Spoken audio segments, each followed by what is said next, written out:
Hello दोस्तों, मैं वंदना मिश्रा गीतों का संगम चैनल पर आपका स्वागत करती हूँ। इस वीडियो में लल्ही छठ का गीत लेके आई हूँ। ये छठ भादों में मनाया जाता है और बहुत जगह मनाया जाता है। यूपी बिहार में कई जगह नहीं भी मनाया जाता है, कई घरों में नहीं भी मनाया जाता है। अगर आपके यहाँ लल्ही छठ मनाया जाता हो तो ज़रूर इस गाना को सुने और कमेंट करके बताएं कि ये गीत आपको कैसा लगा। और मेरे चैनल को अगर सब्सक्राइब नहीं किए हैं तो जल्दी करिए कि हर एक त्यौहार का गाना आपको सुनने को मिले और बेल आइकन को दबाएं। Thank you. भादों के छठी अंधियारी सब सखी भूखे सखी भूखे नुहो ये सासू हम रहबो भादो छठी निहुरी गाठी बांधवी निहुरी गाठी बांध बिहो नाही तोरे पीठी बीरन भैया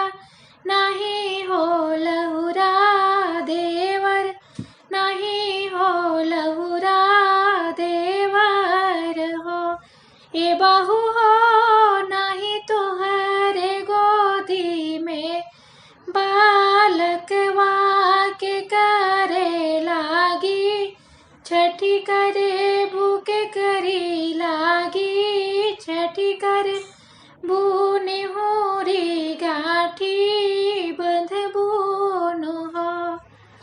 नाही हमरे पीठिया बीरन भैया नाही लहुरा देवर तनाही लहुरा देवर हो ये सासू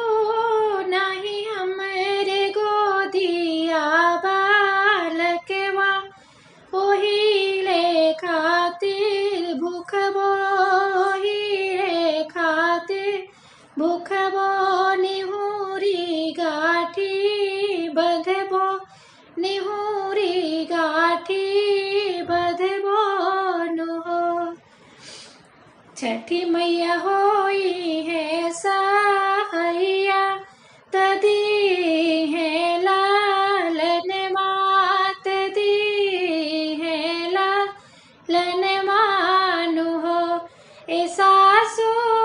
करबो में छठिया बा रतिया निहुरी गाठी बंधबो निहुरी गाठी बंधबो नुहो नववे महीना माँ के लगते ललन जनमले ललन जनमले नुहो ए सासू बाजे दुअराबा धैया अंगन उठे सोहर अंगन उठे सोहर ओ मचिया ही बैठली सासू तबाहुआ रज करे बहुआ रज करे हो ए सासू अस आगराई तिन ना नदिया सुनी के नाही आईली सुनी के नाही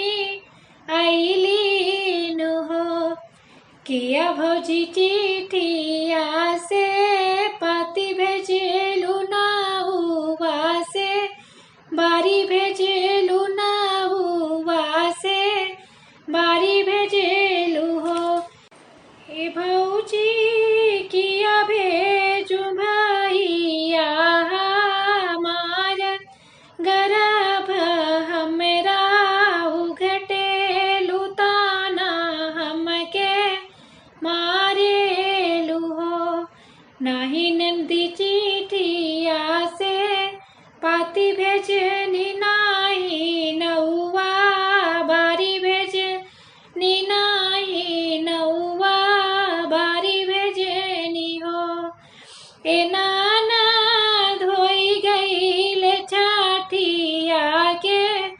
देरी बिराना कैसे